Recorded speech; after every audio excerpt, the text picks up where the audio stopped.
Okay, a show of hands here. How many here have seen Mission Impossible in some shape or form? Maybe the old series, maybe the movie. Yeah. So here's the deal.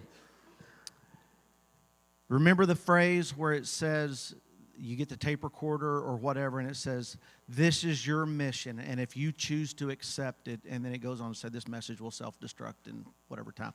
Okay, this is what I need from you guys as group leaders. And let me tell you, my heart is soft for group leaders because that is where I started in ministry years ago, is in small group ministry. And that's probably personally, kind of like John said, this is where I grew.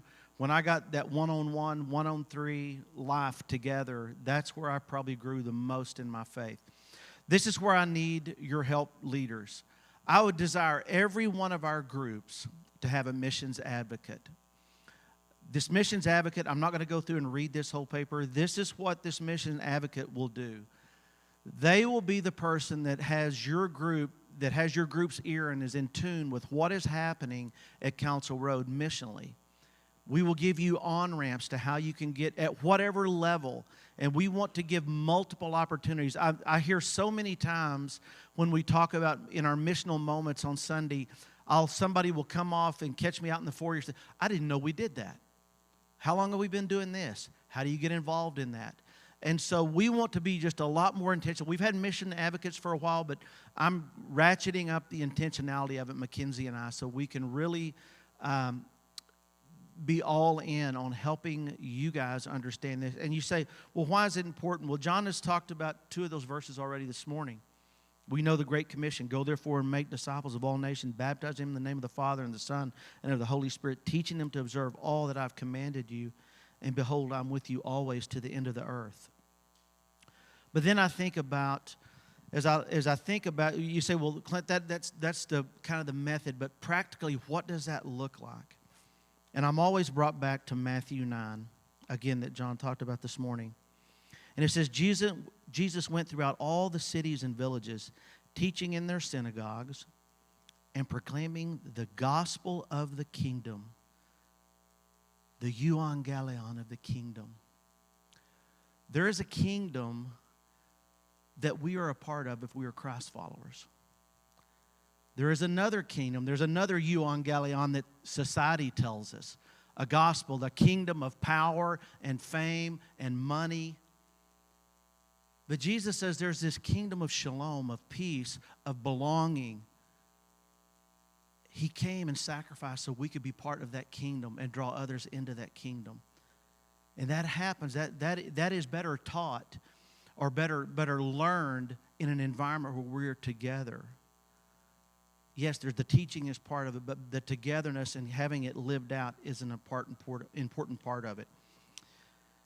You know, one of the couple of the quotes that I will close with, and I'm going to kick it to Abe, that as I think about is E. Stanley Jones was a Methodist missionary in India in the early 1900s.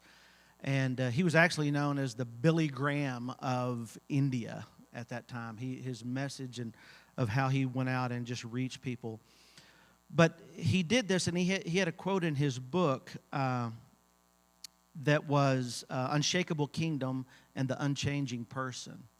And he talked about the gospel and how the complexity of the gospel, how there is a social gospel and an individual gospel.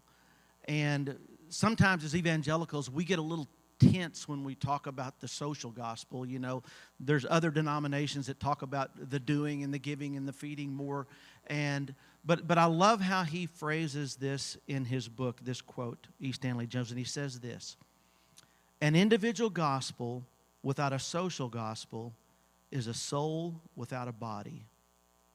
And a social gospel without an individual gospel is a body without a soul. One is a ghost, and the other is a corpse.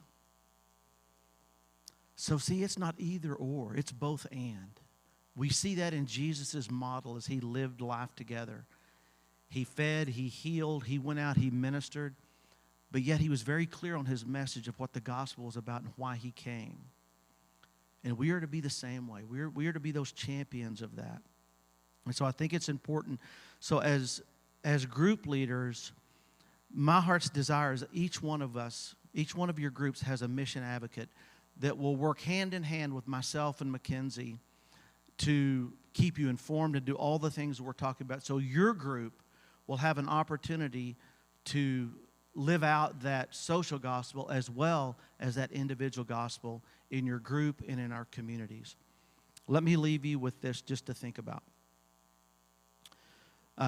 Rick challenged me when I first came to Council Road to read a book by George Hunter, and it was called The Celtic Way of Evangelism. And it's a historical look at how Ireland was evangelized out of religion and really where they understood the gospel. And there was a phrase in the book that says this. It says, religion says this: believe like I believe, behave like I behave, and then you can belong to my community. But he says, Jesus said this: come and belong to my community, and you will start to behave like I behave, and you will eventually come to belief. Polar opposites. God has called us to live life together with people. Help me find those missions advocates. Contact us so we can help your group stay on track with that. Love you guys, and thank you for what you're doing. You're making a big difference. Hey,